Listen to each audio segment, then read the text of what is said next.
গত বৃহস্পতিবার ভেঙে পড়ল বোয়িং 787 ড্রিম লাইনার প্লেন, যেটা এখানে দেখা যাচ্ছে গুজরাটের আহমেদাবাদের সর্দার বল্লভভাই প্যাটেল বিমানবন্দর থেকে উড়েছিল মাটির 600 থেকে 700 মিটার উপরে। তারপরেই কোনো যান্ত্রিক ত্রুটির কারণে ভেঙে পড়ল এই বিমান। এখানে দেখা যাচ্ছে একটি মেডিকেল হোস্টেলের ওপর ভেঙে পড়েছে।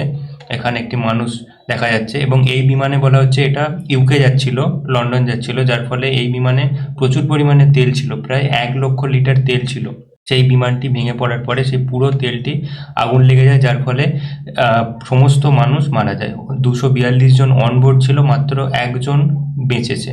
মোস্ট প্রবাবলি টেল সেকশনে তিনি বসেছিলেন, সেই জন্য তিনি বেঁচে গেছেন, যেটা এখানে দেখা যাচ্ছে মোটামুটি অক্ষত অবস্থায় আছে।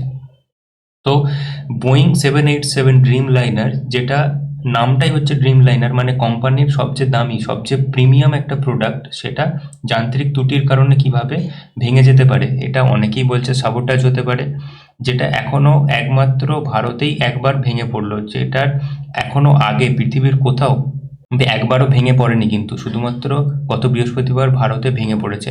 এটা ফার্স্ট টাইম, ফার্স্ট কেস। তো এত প্রিমিয়াম প্রোডাক্ট কি করে যান্ত্রিক ত্রুটির কারণে ভেঙে পড়তে পারে? ইটস লাইক, মানে আমি যদি একটা কোনো ব্র্যান্ডের প্রিমিয়াম ফোন কিনে আনি, স্যামসাং S25 বা অ্যাপেলের, সেটা যদি কেনার পরের দিনই ভেঙে যায়, ফেটে যায়, ইটস জাস্ট লাইক দ্যাট। তো সেটা হওয়াটা খুব একটা অস্বাভাবিক ঘটনা, সেজন্য এখানে অনেক প্রশ্নই উঠছে। তো এখানে এটাই দেখাচ্ছে যে অ্যাটলিস্ট 200 নয়, 242 অনবোর্ড প্যাসেঞ্জার ছিলেন, যার মধ্যে শুধুমাত্র একজনই বেঁচেছেন এবং বাকি 241 জন মারা গেছেন। কিন্তু এখানে চিন্তার বিষয়, অ্যাটলিস্ট 470টা নিউ এয়ারক্রাফট এয়ার ইন্ডিয়ার অর্ডারে আছে from Airbus and Boeing. Airbus থেকে 250টা প্লেন এয়ার ইন্ডিয়া অর্ডার দিয়েছে এবং 220টা বিমান বোয়িং থেকে অর্ডার দেওয়া আছে। তো এই অর্ডারও কিন্তু অনেক কোশ্চেন ওঠাচ্ছে। 470 অর্ডার, যেটা 2023 সালে বোয়িং দিয়েছিল, এয়ার ইন্ডিয়া দিয়েছিল বোয়িং এবং এয়ারবাসে, সেটা পৃথিবীর মধ্যে একটা সবচেয়ে বড় অর্ডার ছিল। অ্যাট এ টাইম 470টা প্লেন আগে কখনো কেউ অর্ডার দেয়নি। অমিত শাহ এবং প্রাইম মিনিস্টার মোদিজি দুজনেই যে ঘটনাস্থলে গেছেন এবং দেখাশোনা করছেন। আহমেদাবাদ পুলিশ জানিয়েছে যে bodies crashed beyond recognition, say stop কর, মানে এমনভাবে ক্র্যাশ হয়েছে এবং 1 লক্ষ লিটার তেল যে আগুন লেগেছে, জ্বলেছে, যার ফলে বডিগুলো বিয়ন্ড রেকগনিশন করা সম্ভব নয়, রেকগনিশনের বাইরে চলে গেছে, এমনভাবে তারা পুড়ে গেছে। এরপর পাকিস্তানের নতুন নাটক শুরু হয়েছে।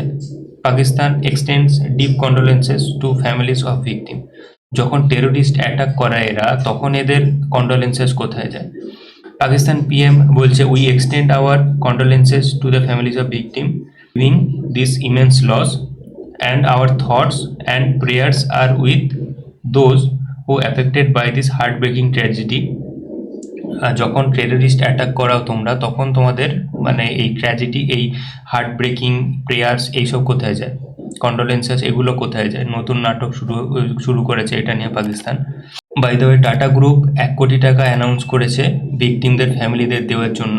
Tata group to provide 1 crore to families, মানে যে ভিকটিম 241 মানুষ যারা মারা গেছেন, তাদের ফ্যামিলিদের টোটাল 1 কোটি টাকা অ্যালট করা হয়েছে।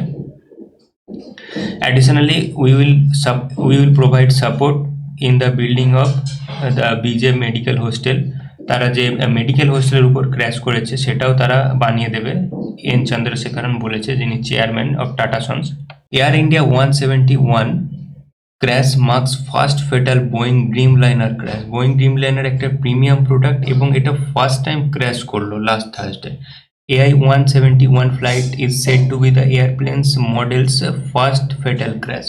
এই মডেলে কিছু ত্রুটি ছিল, যেটা হুইসেল ব্লোয়ার আগেই বলে দিয়েছিল 2024 সালে, সেটা নিয়ে আমরা আগে আলোচনা করব। কিন্তু এখানে যেটা বারবার এরা বলছে, ব্লুমবার্গসের একটা রিপোর্টে বেরিয়েছে যে 787 এর ফার্স্ট ফেটাল ক্র্যাশ ছিল এটা। Boeing 787 Dreamliner has experienced minor accident and the operational failures in the past.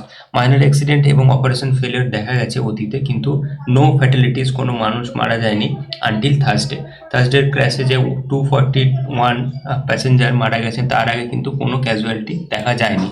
Boeing যে এয়ারক্রাফট কোম্পানি আছে, তার একটা খুবই বাজে ট্র্যাক রেকর্ড আছে। বোয়িং প্লেনের এরা হয়তো সস্তায় প্লেন বানানোর চেষ্টা করে কম্পিটিশনে টিকে থাকার জন্য বা যাই হোক, কিন্তু এর একটা বাজে ট্র্যাক রেকর্ড আছে। কেন? কারণ এখানে টোটাল ৬,০০০ দুর্ঘটনা দেখা গেছে, ৯,০০০ মানুষের মৃত্যু দেখা গেছে বোয়িং বিমান নিয়ে, যার ফলে প্রশ্ন উঠছে। গুগলে যদি আমরা সার্চ করি যে list of Boeing plane crash, Boeing plane crash history, তো এখানে পুরো একটা উইকিপিডিয়ার ডেডিকেটেড পেজ আছে। মানে এত এত প্লেন ক্র্যাশ করেছে, উইকিপিডিয়ার একটা ডেডিকেটেড পেজই হয়ে গেছে, যারা বলছে যে বোয়িং প্লেন কিভাবে ক্র্যাশ করেছে, কত সালে ক্র্যাশ করেছে।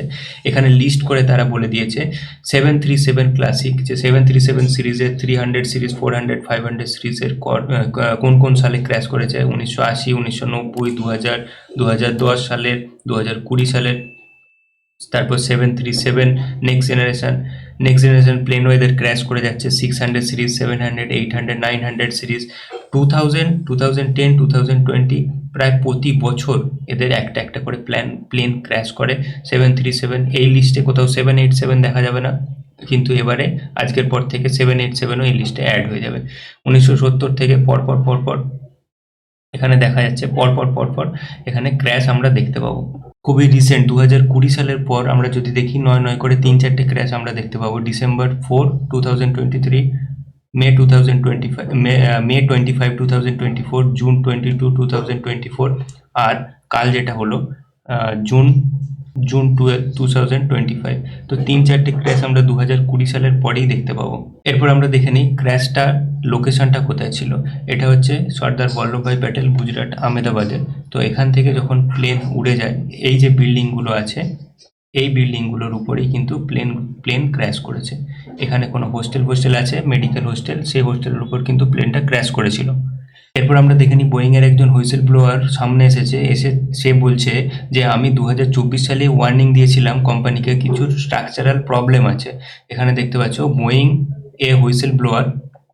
হুইসেল ব্লোয়ার মানে কি, কোম্পানির ভিতরেরই কোনো ইঞ্জিনিয়ার কোম্পানির যে ফ্লজ আছে, যে ম্যানুফ্যাকচারিং ডিফেক্ট আছে, সেটাকে প্রকাশ্যে এনেছে, সেটাই তাকেই বলা হচ্ছে whistleblower. And his gap warning, কোনো ম্যানুফ্যাকচারিং ডিফেক্ট ছিল, সেটার হিসেবে ওয়ার্নিং দিয়েছিল। That's not how you build aircraft. ইঞ্জিনিয়ারই বলছে that's not how you build a aircraft. Whistleblower Sam Salepur 2024 warnings about structural flaws in the 787 Dreamliner। 787 Dreamliner প্লেনে কিছু structural flaws আছে, সেটা স্যাম সালেপুর 2024 সালে এই ওয়ার্নিংটা দিয়েছিলেন। সবচেয়ে চিন্তাজনক বিষয় যেটা, air India signs agreement with Airbus and Boeing for 470 new aircraft. 2023 সালে পৃথিবীর সবথেকে বড় এবং সবথেকে ভ্যালুয়েবল অর্ডার প্লেস করেছে এয়ার ইন্ডিয়া বোয়িং এবং এয়ারবাসের থেকে টোটাল 470টি এয়ারক্রাফট কিনবে। এখানে সাইনপসিসে দেখা যাচ্ছে air India's order include 70 wide body planes comprising 34 A350 1000 series, 6 A350 900 series from Airbus, and সবচেয়ে হাস্যকর বিষয় 2787 ড্রিমলাইনার্স এই প্লেনটি ক্র্যাশ করেছে। 2787 ড্রিমলাইনার্স অর্ডার পাইপলাইনে আছে, যেটা অলরেডি ক্র্যাশ করে গেছে। আশা করি এয়ার ইন্ডিয়ার নেক্সট কোনো অর্ডার প্লেস করার আগে বা কোনো অর্ডার রিসিভ করার আগে নিজেদের থেকে ইঞ্জিনিয়ার পাঠিয়ে এই প্লেনের স্ট্রাকচারাল ডিফেক্ট আছে কিনা সমস্ত প্লেনে চেক করা উচিত, তবেই প্লেন অ্যাকসেপ্ট করা উচিত।